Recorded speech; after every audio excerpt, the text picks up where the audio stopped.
As you know guys, CBSE की तरफ से सारी की सारी इंफॉर्मेशन जितनी भी वो दे सकता था सब हमें मिल चुकी है कि आपका एग्जाम जो है वो टर्म 1 होने वाला है, वो आपका एमसीक्यू बेस्ड होगा। उससे रिलेटेड सीबीएसई ने अपना सैंपल पेपर भी आपके लिए लॉन्च कर दिया। मैंने आपको उसका सॉल्यूशन भी करवा दिया, मैथ बेसिक का भी, मैथ स्टैंडर्ड का भी। अब सिर्फ और सिर्फ बाकी है आपकी डेट शीट आना, और अंदर की आपको बात बताऊं वो भी सिर्फ 2 से 3 दिन के अंदर आ जाएगी। मतलब सिर्फ डेट शीट आते ही आपको तैयारी में लगना है।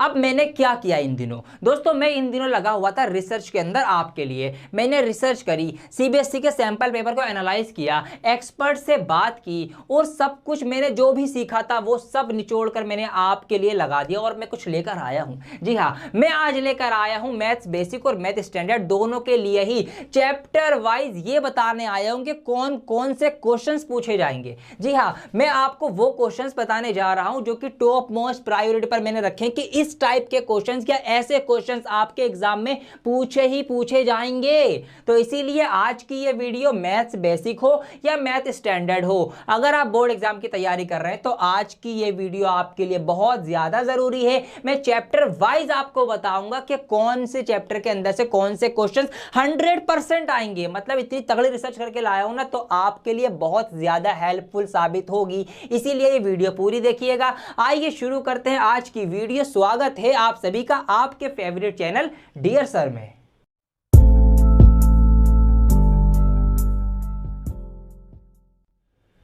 तो चैप्टर नंबर 1 से स्टार्ट करते हैं कि कौन कौन से क्वेश्चंस इसके अंदर से पूछे जा सकते हैं। पूरे चांसेस हैं, मेरा एक्सपीरियंस आपसे ये कह रहा है। तो मैथ बेसिक और मैथ स्टैंडर्ड वालों दोनों के लिए ही पूरी वीडियो इंपॉर्टेंट है, ध्यान से देखिएगा। यहां पर चैप्टर नंबर 1 रियल नंबर के अंदर से एक सवाल आपका इसमें से पूछा जाएगा। किसमें से? इस वाले फॉर्मूले के ऊपर based, LCM into HCF is equal to product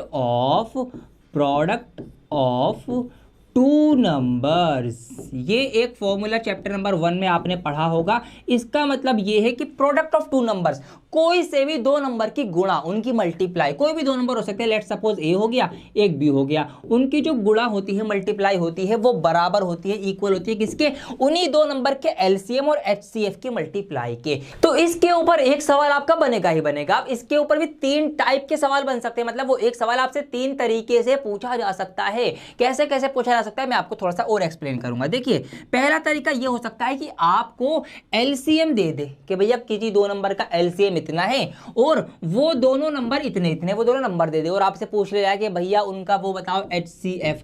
तो आपका एक सिनेरियो ये बन जाता है। दूसरा सिनेरियो ये बन जाता है कि आपको किन्हीं दो नंबर का एचसीएफ दे दिया जाए कि किन्हीं भी दो संख्याओं का एचसीएफ जो है वो इतना है, और फिर वो दो संख्याएं ये और ये हैं, तो उन संख्याओं का एलसीएम बताइए। ये भी एक सवाल बन सकता है। तीसरा केस इसी के अंदर ये बन सकता है कि आपको दे दे दोनों संख्याओं का एलसीएम और एचसीएफ, कि किन्हीं भी दो संख्याओं का एलसीएम ये है, एचसीएफ ये है, और उनमें से एक संख्या ये है, तो दूसरा वाला नंबर दूसरी वाली संख्या बताइए। तो ये भी हो सकता है। तो इसी एक फॉर्मूले से 3 अलग अलग टाइप के सवाल बन सकते हैं। तो ये आपको याद रखना पड़ेगा, इसमें से सवाल आएगा करके आ जाना, ठीक है। अब आइए अगला बात करते हैं अगले सवाल की। क्या और सवाल बन सकता है रियल नंबर चैप्टर के अंदर से ही? तो दूसरा एक और इंपॉर्टेंट सवाल जो कि पूरे चांसेस हैं, मेरा एक्सपीरियंस, मेरे अंदर की गट फीलिंग ये बोल रही है, वो ये है। कौन सा है? वो आपका बनेगा इसके अंदर से। किसके अंदर से? टर्मिनेटिंग, जी हाँ, टर्मिनेटिंग एंड नॉन टर्मिनेटिंग, और क्या हो सकता है जी? डेसिमल, ठीक है, डेसिमल। यहां पर डेसिमल लिख देंगे और यहां पर भी मैं डेसिमल लिख देता हूं। तो एक सवाल इसके अंदर से बनने की वे चांसेस हैं, टर्मिनेटिंग डेसिमल और नॉन टर्मिनेटिंग डेसिमल। मतलब आपको कोई फ्रैक्शन दे दी जाएगी, लेट सपोज कोई एक फ्रैक्शन, और आपसे पूछा जाएगा कि बताइए इसको डिवाइड करने पर ये पॉइंट के बाद कटेगी या फिर नहीं कटेगी। मतलब पॉइंट के बाद वो खत्म हो जाएगी या फिर रिपीट होती चली जाएगी, मतलब नहीं कटेगी, नॉन टर्मिनेटिंग होगी, ये आपको बताना है। तो मैंने आपको इसकी पहचान की एक ट्रिक बता रखी है ऑलरेडी कि भैया जी अगर आपको पता करना हो कि कोई फ्रैक्शन टर्मिनेट हो जाएगी या नॉन टर्मिनेटिंग होगी, तो आप उसके डिनोमिनेटर के फैक्टर देख लो। क्या देख लो? डिनोमिनेटर के फैक्टर देख लो। अगर उसके फैक्टर में 2 और 5 है, अगर उसके डिनोमिनेटर के फैक्टर के अंदर सिर्फ 2 और 5 आ रहा है तो वो फ्रैक्शन जो होगी वो टर्मिनेट हो जाएगी, उसका जो डेसिमल आएगा वो टर्मिनेटिंग डेसिमल होगा। अगर 2 और 5 के अलावा कुछ और हो जाते हैं उसके फैक्टर्स के अंदर, डिनोमिनेटर के 3 हो, 7 हो, 17 कुछ भी हो, तो फिर वो नॉन टर्मिनेटिंग डेसिमल होगा। एक सवाल आपका ये बन सकता है। दूसरा सवाल इसी के अंदर से आपका ये बन सकता है कि ये जो टर्मिनेट होगी ये पॉइंट के कितने प्लेसेस के बाद होगी। पॉइंट के बाद मतलब इसको जब हम डिवाइड करेंगे तो पॉइंट के बाद एक प्लेस के बाद कट जाएगा, 2 के बाद कटेगा, 3 के बाद कटेगा, ये आपको बताना है। इसकी भी शॉर्ट ट्रिक मैंने आपको बता रखी है। इसकी शॉर्ट ट्रिक ये है कि आपको देखने हैं डिनोमिनेटर के जो फैक्टर करेंगे, फैक्टर की आपको पावर देखनी है, जो हाईएस्ट पावर हो उतनी ही बार कटेगा, simple as that. Let's suppose कोई डिनोमिनेटर कुछ नंबर होगा, उसके हम फैक्टर करेंगे, फैक्टर में 2 और 5 आएगा। अब 5 की पावर लेट्स सपोज 3 आया, मतलब 5 जो है 3 बार आया, तो 5 की पावर 3 होने की वजह से वो डेसिमल के 3 प्लेसेस के बाद कटेगा। ये मैंने आपको बता रखा है। तो इस टाइप के 2 सवाल आपके इसके अंदर से क्रिएट हो सकते हैं। तो रियल नंबर चैप्टर में से ये 2 जो बातें मैंने आपको बताई हैं, ये ध्यान रखना, इसमें से सवाल बनेगा ही बनेगा। ठीक है, आइए आगे के सवालों की बात। चैप्टर की मैं बात करना चाहूंगा, चैप्टर नंबर 3 आपकी बुक का, इसका नाम है pair of linear equations in 2 variables. इसके अंदर से लिख कर ले लो, जो मैं बता रहा हूं ये सवाल आएंगे ही आएंगे, पूछे ही पूछे जाएंगे, 100% गारंटी देता हूं इस बात की। तो पहला सवाल इसके अंदर से आपका बनेगा, जो बनेगा आपका किसके ऊपर, आपको बता देता हूं क्या आपको आना चाहिए। पहला सवाल आपका बनेगा जिसके लिए आपको ये आना चाहिए, क्या आना चाहिए, आपको आना चाहिए इक्वेशन क्रिएशन। मतलब आपको इक्वेशन बनानी आनी चाहिए स्टेटमेंट को बनके, क्योंकि इस चैप्टर के अंदर से एक आपका बड़ा लंबा केस बेस्ड वाला क्वेश्चन बनेगा ही बनेगा। पूरा एक सिनेरियो की स्टोरी दी जाएगी, तो उसको रीड करके उसको पढ़कर आपको इक्वेशन बनानी पड़ेगी। ये काम आपको इसके अंदर से करना पड़ेगा। ठीक है, दूसरा जो काम आपको करना है वो ये करना पड़ेगा कि आपको सॉल्यूशन, उस इक्वेशन को सॉल्व करना आपको आना चाहिए। अब सॉल्व करने के 3 तरीके होते हैं जो मैंने आपको बता रखे हैं। पहला होता है आपका एलिमिनेशन मेथड, दूसरा होता है आपका सब्स्टिट्यूशन मेथड, तीसरा होता है आपका क्रॉस मल्टीप्लिकेशन मेथड। तो कोई सा भी आप यूज कर सकते हैं, हालांकि एलिमिनेशन वाला इजी होता है, तो मैंने आपको बता रखा है, आपको रिकमेंड कर रखा है कि आप एलिमिनेशन मेथड लगा देना, जिसके अंदर एक वेरिएबल जो है वो एलिमिनेट हो जाता है। तो इसको आपको एलिमिनेशन मेथड यूज करना आना चाहिए सॉल्यूशन करने के लिए। इक्वेशन में कोई भी एक वेरिएबल इक्वल करो, उसको काट दो, दूसरा आंसर आ जाएगा, इस तरीके से आप आंसर लेकर आ जाएंगे। तो ये आपका हो गया।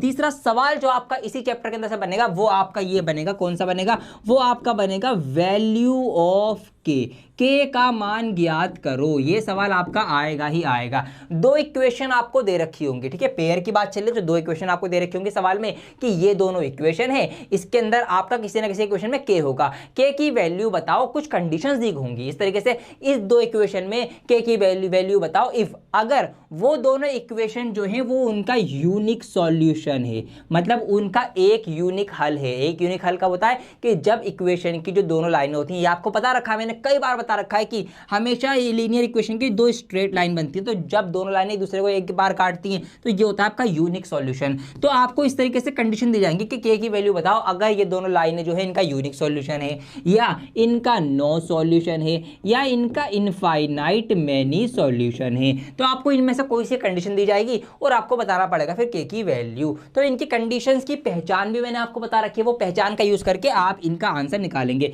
जैसे कि यूनिक सॉल्यूशन की होती है कि a1/a2 is not equal to b1/b2, और ये b1/b2 जो है वो c1/c2 के इक्वल है। तो जो भी तो आपकी इक्वेशन होंगी उनका a1 और b1, a1a2 b1b2 तो बराबर नहीं है, लेकिन b1b2 और c1c2 बराबर है, तो आप इसको बराबर रख के क्रॉस मल्टीप्लाई करके आंसर लेकर आ जाना, के की वैल्यू निकल के आएगी ऐसे। अगर आपका नो सॉल्यूशन दे रखा है तो उसकी कंडीशन लगा के इक्वल करना, और अगर आपका इनफाइनाइट मेनी सॉल्यूशन दे रखा है तो उसकी जो भी वैल्यू होगी, जो भी कंडीशन है वो आप लगा के रखना, आंसर लेके आना। तो ये 3 चीजें आपकी इसके अंदर होनी ही होनी है। एक और चीज होनी है, वो है आपका एरिया। ये सवाल भी आएगा, मैं बहुत नोटिस कर रहा हूं, ये जो रिसर्च करी है मैंने। देखिए, एक आपका आएगा, आपको ना ग्राफ दे दिया जाएगा, आपको एक ग्राफ दिया जाएगा सवाल के अंदर कि ये रहा ग्राफ, और उस ग्राफ के अंदर कोई ट्राइंगल बन रहा होगा, आपको उस ट्राइंगल का एरिया निकालना पड़ेगा, एरिया ऑफ ट्राइंगल। तो वो भी आपको आना चाहिए। ठीक है, बहुत सिंपल सा फॉर्मूला है, फॉर्मूला है आपका 1/2 base into height, simple as that, छोटा सा फॉर्मूला है।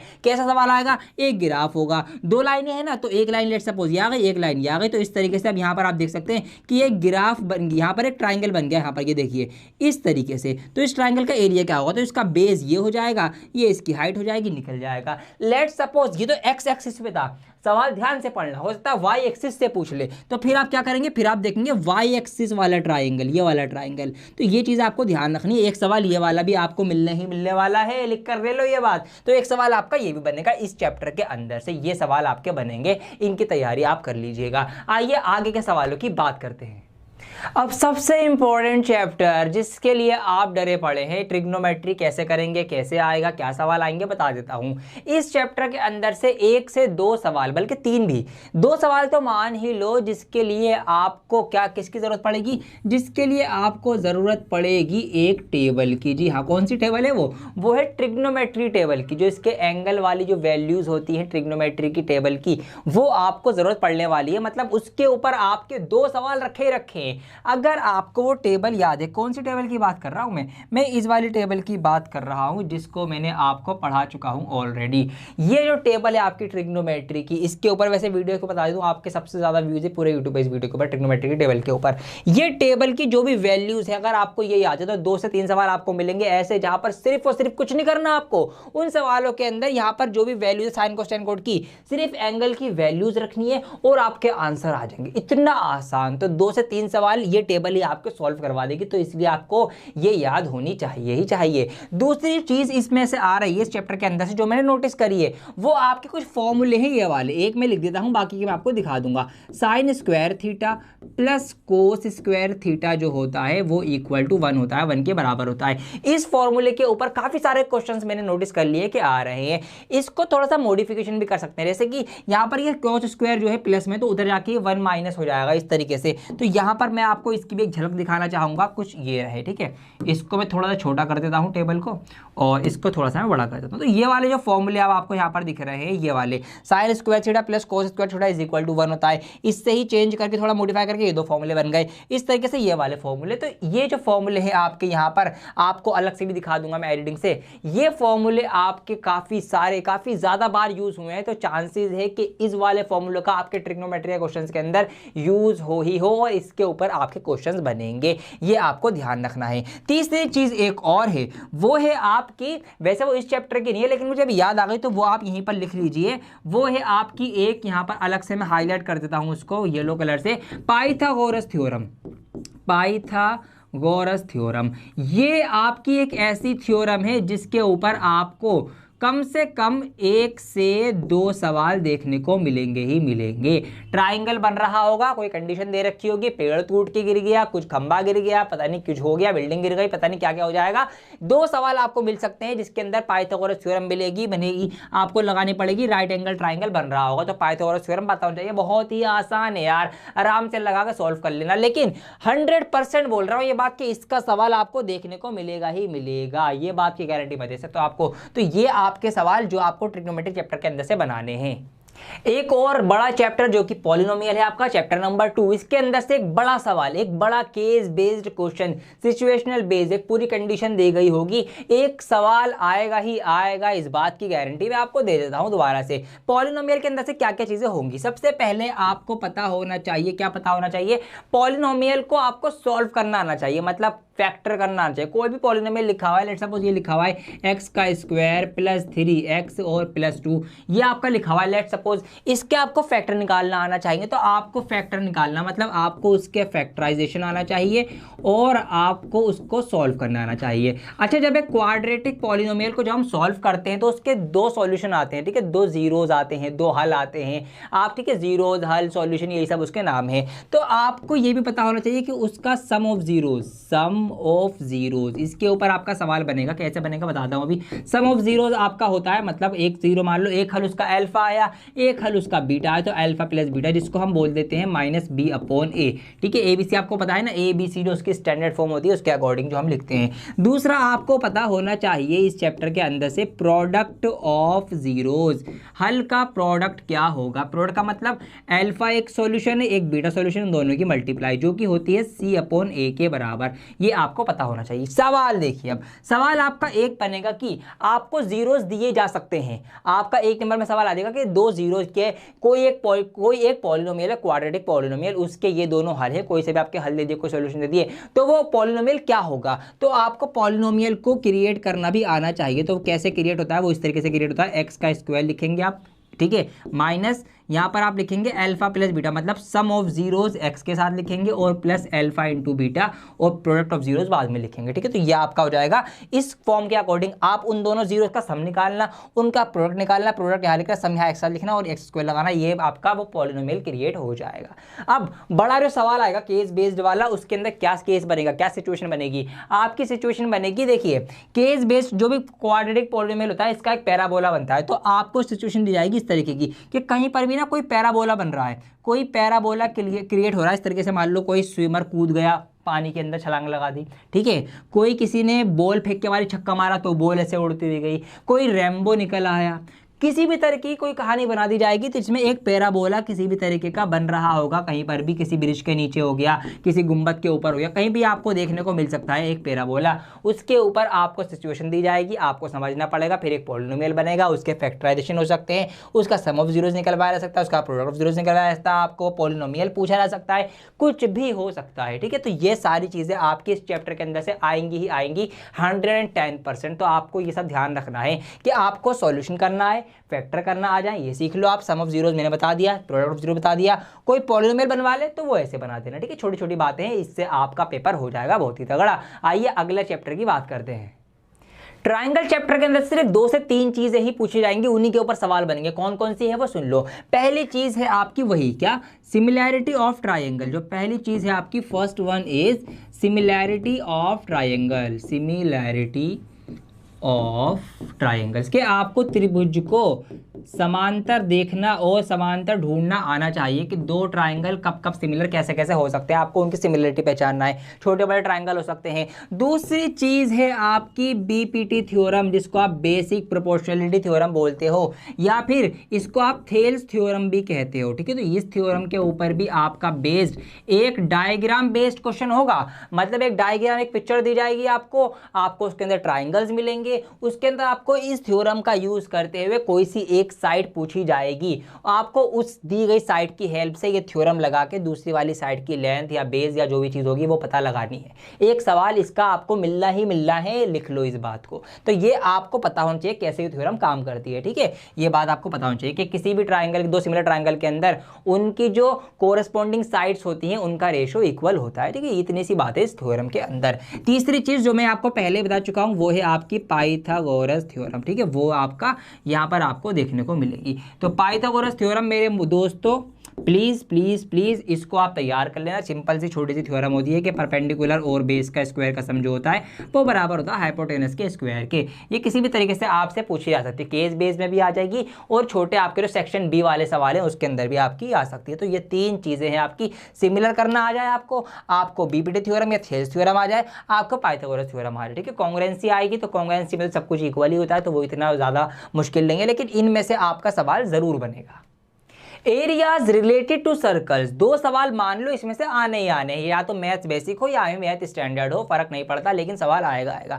तो आपको इसमें सर्कल का सबसे पहले क्या पता होना चाहिए, देखिए आपको इसमें पता होना चाहिए, क्या पता होना चाहिए, सर्कल का एरिया, ठीक है। एरिया ऑफ फुल सर्कल, ठीक है। आपको सर्कल का एरिया पता होना चाहिए क्योंकि इसके ऊपर आपका बेस जरूर सवाल बनेगा जो कि होता है आपका पाई आर स्क्वायर। अब सेमी सर्कल आ जाए, क्योंकि यहाँ पर आपको ना प्लेन फिगर्स दी जाएंगी अलग अलग टाइप से। मैं कह रहा हूँ कुछ भी फिगर क्रिएट हो जाए, आपको एरिया ऑफ शेडेड रीजन, छायादार भाग का क्षेत्रफल निकालना पड़ेगा, कोई प्रॉब्लम वाली बात नहीं है। आपको सर्कल का एरिया याद रखना है, पाई आर स्क्वायर होता है। अगर कहीं आधा सर्कल काटना पड़ जाए, आधा सर्कल हटाना पड़ जाए, जोड़ना पड़ जाए, तो आप इसी का कर देंगे आधा, फिर क्या हो जाएगा, वो हो जाएगा आपका 1/2 पाई आर स्क्वायर। इस तरीके से हो जाएगा आपका सेमी सर्कल का एरिया, ठीक है। यहाँ पर हो जाएगा आपका ये सेमी सर्कल का एरिया।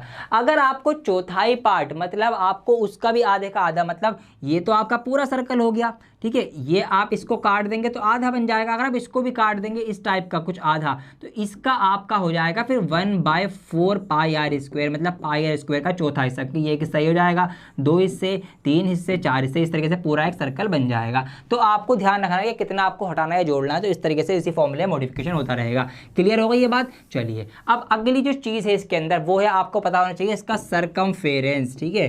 सरकमफेरेंस आपको पता होना चाहिए। एक सर्कल का, जो कि होता है आपका 2πr। इसके ऊपर भी आपका क्वेश्चन बन सकता है, ठीक है। टायर से रिलेटेड क्वेश्चन बन जाए आपका कि एक पहिया है, इतनी बार घुमा, कितने चक्कर लगा लिए उसने, इतनी दूर चल दिया, तो इस टाइप का सवाल आपका बनेगा। अब आपको और क्या क्या याद रखना है, आपको यहाँ पर सेक्टर का ध्यान रखना है, ठीक है।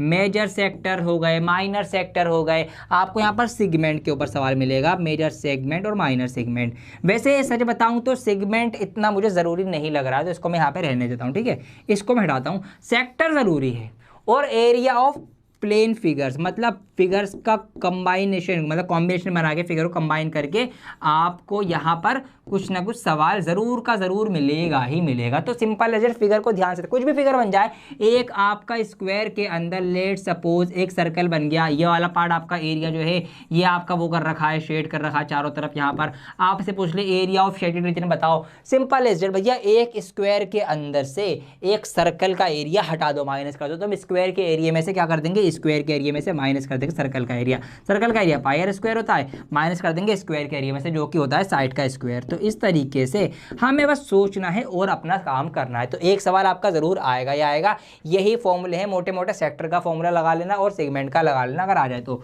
यहाँ पर ये आपका इस तरीके से हो जाएगा। लेट सपोज, अब आ जाइए आगे बढ़ते हैं, इसको रहने देते हैं। आप यहाँ पर देखिए प्रोबेबिलिटी, इसके अंदर आपको दो टाइप के सवाल देखने को मिलेंगे ही मिलेंगे। पहला सवाल आपका है जो किससे रिलेटेड है, जो कि रिलेटेड है डाइस से, ठीक है। एक लूडो के दाने का सवाल आपको मिलेगा ही मिलेगा कि एक लूडो का दाना फेंका गया, ठीक है, एक भी फेंका जा सकता है, तो number of total possible outcome होंगे 6, और लूडो को दाना एक फेंका जाएगा या दो फेंके जाएंगे, ये भी ध्यान रखना। अगर दो फेंके जाएंगे तो फिर 36 हो जाएगा आपका पॉसिबल आउटकम। तो ध्यान रखना, एक फेंका है, दो फेंका है, ये आपको ध्यान रखना है। दूसरी चीज़ आपको यहाँ पर मिलेगी, कोइन ज़रूर फेंका जाएगा, और कोइन जो ज़्यादा चांस है वो है चांसेस दो फेंके जाने के, ठीक है। दो कॉइन फेंके जाएंगे, उछाले जाएंगे एक साथ। अगर दो कॉइन एक साथ उछाले जाएंगे तो उनकी जो वो बनेगी, number of total possible outcome वो बनेंगे आपके 4। मतलब हेड हेड हो सकता है, हेड टेल हो सकता है, टेल हेड हो सकता है, या फिर टेल टेल हो सकता है। तो इस तरीके से ये 4 बनेंगे अगर दो सिक्के उछाले जाएंगे। अगर एक उछाला जाएगा, लेट सपोज एक ही कॉइन उछला, तो भैया सिंपल है, या तो हेड आएगा या टेल आएगा। तो इतना सिंपल तो नहीं होगा, अगर ये होता बेसिक में होगा, स्टैंडर्ड में ये नहीं आने का, ये ध्यान रखना। स्टैंडर्ड मैथ में इतना आसान नहीं पूछेगा।